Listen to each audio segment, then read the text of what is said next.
அன்புள்ள தோழர்களே, உங்களுக்கு வீடியோ பார்த்து பிடிச்சிருந்ததுன்னா உங்க ஃப்ரெண்ட்ஸ் எல்லாத்துக்கும் ஷேர் பண்ணுங்க. ஏன்னா நம்மளோட சேனல் வியூஸ் போகாத அளவுக்கு தடுக்கப்பட்டிருக்கு. அதனாலதான் பொருளாதார ரீதியாக பெரும் தடையோட இருக்கிறோம். இப்போ நீங்க கொடுத்துக்கிட்டு இருக்கிற இந்த தொகை எங்களுக்கு சேனல் நடத்த ரொம்பவே சப்போர்ட்டிவா இருக்கு. நீங்க ஒரு மாதத்துக்கு 100 ரூபாய் தொடர்ந்து மாதம் மாதம் அனுப்புங்க. உங்க சப்போர்ட்னால தான் நம்ம எனவே பேசுவோம் தொடர்ந்து நடக்கும். உதவி கொண்டிருக்கும் தோழர்களுக்கும் உதவ போகும் தோழர்களுக்கும் மிகப்பெரிய நன்றி. காலையில கக்கூசுல உட்காந்து கண்டென்ட் என்னன்னு யோசிச்சுட்டு இருந்தேனுங்க. 4 மணி நேரம் ஆயிடுச்சுங்க. எங்க அம்மா கதவை தட்டி காலு காலு காலுன்னு கத்துனாங்க. சாரி, வாழு வாழு வாழுன்னு கத்துனாங்க. அப்பதான் நானு என்னம்மா பிரச்சனை அப்படின்னு நான் திருப்பி கத்துனேனுங்க. கக்கூசுல போய் 4 மணி நேரமா உட்காந்து கண்டென்ட் தேடினா கிடைக்குமா? வெளியே வா, போலீஸ் வந்துட்டாங்க அப்படின்னு சொன்னாங்க. பட்டக்குன்னு நானும் யோசிக்க ஆரம்பிச்சுட்டேன். என்னடா அது, போலீஸ் வர அளவுக்கு நம்ம என்ன தப்பு பண்ணிட்டோம்? ஆமா, உருப்படாத அரசு இந்த தாவேகா அரசுன்னு சொன்னோம். ஒருவேளை அதுக்காக கோச்சிருந்திருக்குமோ இந்த தாவேகா? உண்மையை சொன்னதுக்கெல்லாம் கோச்சுக்குமோ அப்படின்னு கேட்டா அதுக்கு கோச்சுக்கலையாம. இது ஒரு விளங்காத அரசு அப்படின்னு சொன்னோம், அதுக்கு ஏதாவது கோச்சிருப்பாங்களோ அப்படின்னு யோசிச்சேன். அட, இது ஒரு கேடுகட்ட அரசுன்னு கூட சொல்லிட்டோம். இப்படி எதுக்காக சொன்னாலும் இதுக்காக எல்லாம் அவங்க கேஸ் போட்டிருக்க மாட்டாங்க அப்படின்னு தெரிஞ்சு போச்சு.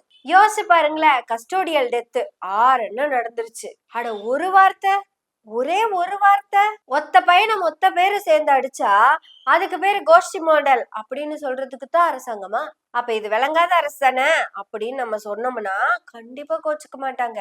வேற என்ன 3 ரோசஸ் டீ குடிச்சிட்டேன்னு இவங்க இப்படி சண்டை போட்டுட்டு வராங்க. ஷாட் பூத்ரிஷா அப்படின்னு சொல்லக்கூடாதாமாங்க. மொத்த தாவேகா கட்சியும் திரண்டு வந்து பெண்ணியத்தின் கண்ணியத்துக்கு எதிராக பேசிட்டாங்கன்னு பொங்கிட்டு வந்தாங்க. அத கேட்ட போலீஸும் எஃப்ஐஆர் போட்டு உடனே கிளம்பி வந்துருச்சு. இத பத்தி யோசிச்சு அப்படியே கக்கூஸ்குள்ள உட்கார்ந்தது 3 மணி நேரம் ஆயி போச்சுங்க. சாரி, அரை மணி நேரம் ஆயிடுச்சு. அது ஒரு சங்கி அமைச்சர் சொன்னதுனால டைம் அவங்க சொன்ன மாதிரி தப்பா சொல்லிட்டேன். இதை சபை குறிப்பில இருந்து நீக்கிருங்க. ஏன்னா எல்லாமே டெலிகாஸ்ட் பண்ணதுக்கு அப்புறம் சபை குறிப்பில இருந்து நீக்குறாங்க. இதையும் அதே மாதிரிதான் டெலிகாஸ்ட் ஆயிடுச்சு, சபை குறிப்பில இருந்து எடுத்துருங்க. இதுக்கப்புறம் வயசுக்கு வந்தா என்ன வராட்டி என்ன அப்படின்னு கவுண்டமணி சொல்ற டைலாக் தான். நானும் கக்கூஸ்ல அரை மணி நேரம் ஆச்சா, அரை மணி நேரம் ஆயிடுச்சு. ஆனா இத கக்கூஸ் பக்கத்திலேயே இருக்க ஜன்னல் இருக்குல்லங்க, அங்க காதை வச்சு 3 மணி நேரமா யோசிச்சதா கேட்டுட்டு இருந்திருக்கிறாரு. பாத்ரூம்ல நீக்கிட்டீங்களா? பாத்ரூம்ல 3 மணி நேரம் உட்கார்ந்து எதிர்கட்சி தலைவர் நான் சொன்னா யாருங்க அவரு? அவரு ஒரு அமைச்சருங்க. யோசிச்சு பாருங்க, மின்சாரத்துறை அமைச்சர் கேள்விப்பட்டிருக்கோம், பொதுப்பணித்துறை அமைச்சர் கேள்விப்பட்டிருப்போம். ஆட, பேசவே பேசாத முதலமைச்சர் கூட 5-6 துறைய வச்சிருக்காருங்க. ஆனா கக்கூஸ் கிட்ட காதை வச்சு கேட்போம்ங்கிற துறை என்ன துறை அது?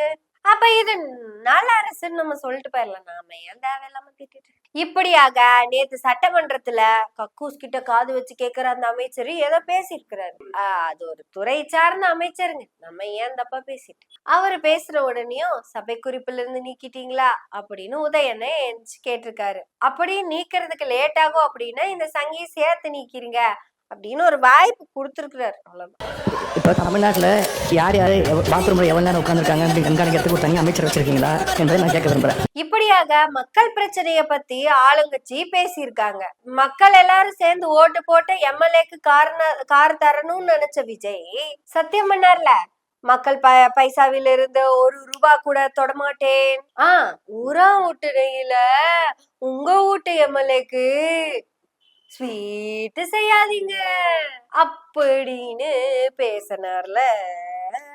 அவரு ஸ்வீட் நகி ஸ்வீட் பாக்ஸ் செய்யறதுக்கு வேண்டி கேட்டிருக்கிறாரு. ஸ்வீட் பாக்ஸும் 2 பாக்ஸ் சாம்பிள் வந்துருச்சுங்க. அது எதுக்குங்க எல்லாத்துக்கும் ஸ்வீட் பாக்ஸ் குடுக்குறீங்க?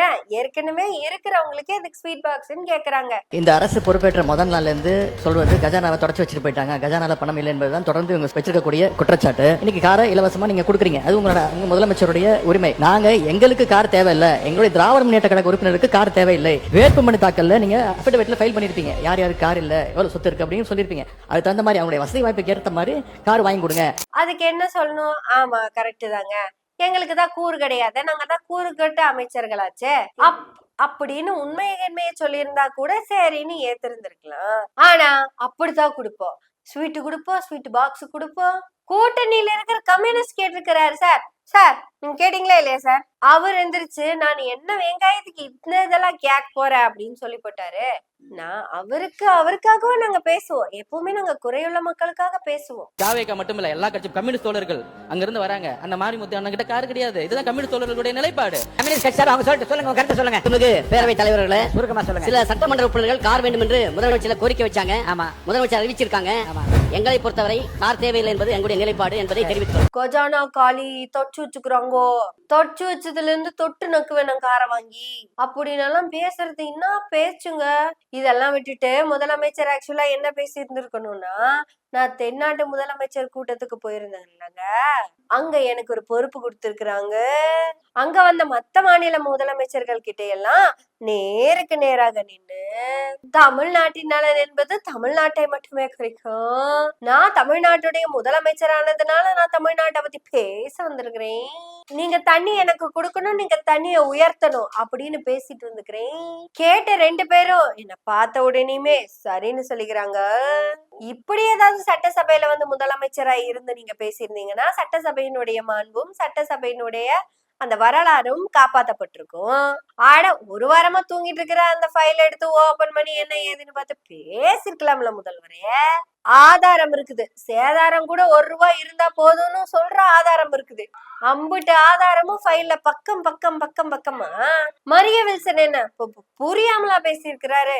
மரியா புரியாம பேசினதவா நான் எடுத்து உங்ககிட்ட புரியாம வளர போறேன்? பாத்துட்டேன், எல்லாத்தையும் டீட்டெயிலா பாத்துட்டேன். நான் பார்த்தத நீங்க பாத்தீங்கன்னா தாங்க மாட்டீங்க. இப்படி பஞ்சு டைலாக் பேசுறதுக்கு எதுக்காக சட்டமன்றம்? அந்த பெரிய வேனுக்கு மேல நின்னு பேசினாலே போதுமே அப்படின்னு நமக்கு தோணுது.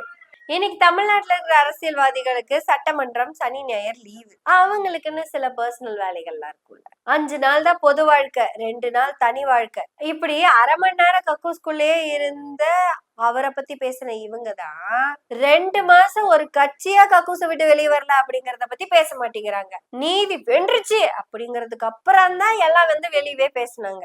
அப்படி என்ன நீதி வென்றுச்சு அப்படின்னு கேக்குறீங்களா? தமிழ்நாடு அரசு அதை விசாரிக்க கூடாது, சிபிஐ தான் அதை விசாரிக்கணும். அதாவது ஒரு குற்றம் நடந்துருச்சு, அந்த குற்றத்தை தமிழ்நாடு அரசு எடுத்து நடத்தக்கூடாது, சிபிஐ தான் அதை விசாரிக்கணும் அப்படின்னு சொன்னதுக்கே நீதி வென்றுச்சுன்னு வெற்றின்னு போயிட்டாங்க.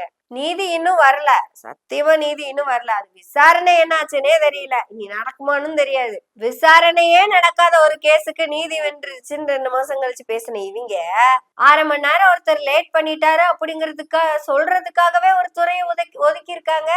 கக்கூசிலுக்கு அது வைத்து கேட்கும் துறை, அதுக்கு ஒரு அமைச்சரை போட்டதுனால தப்பிச்சிட்டோமுங்க.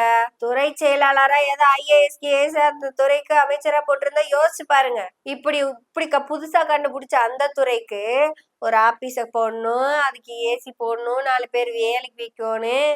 அந்த துறை அமைச்சருக்கு உதவியாளர்கள் வர 2 பேர் இருக்கணும். அந்த துறை செக்ரட்டரிக்கு உதவியா படிச்ச பிள்ளைங்க இருக்கணும். கக்கூசில் காது வைத்து கேட்கும் துறைக்கு அமைச்சர். அப்படி அந்த ஃபைல என்னன்னு எழுதிட்டு நீங்க டர்ன்னு கிழிப்பீங்கன்னு தெரியல.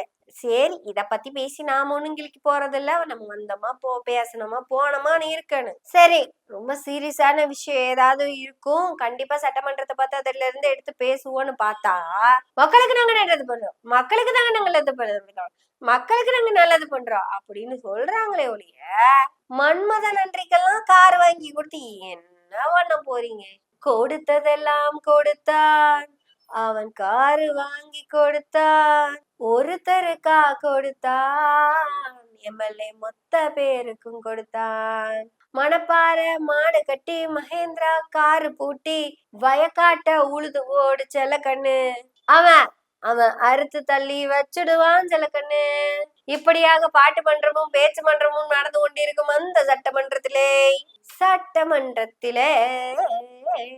பேசுவதற்கு எது இன்ட்ரெஸ்டிங்காவும் புதுசாவும் இல்லாத காரணத்தினால பேமெண்ட் கேட்கிற அந்த பழைய மெத்தடவே நான் புது மெத்தடா உங்ககிட்ட கேட்க போறேன். மாதம் 100 ரூபாய் தொடர்ந்து கொடுத்துக்கிட்டு இருக்கிற எல்லா தோழர்களுக்கும் நன்றி. இனி கொடுக்க போற எல்லாத்துக்கும் மிகப்பெரிய நன்றி. உங்க உதவி இல்லாம பேசுவோம் எனவே பேசுவோம்னு பேச முடியாத நிலைமையில வந்து உட்கார்ந்துருக்கோம். எஸ், உங்களோட உதவியால பேசுவோம் எனவே பேசுவோம் நாள்தோறும் உங்களுடைய ஆதரவை நன்றிகளோடு எதிர்பார்த்து கொண்டிருக்கிறோம்.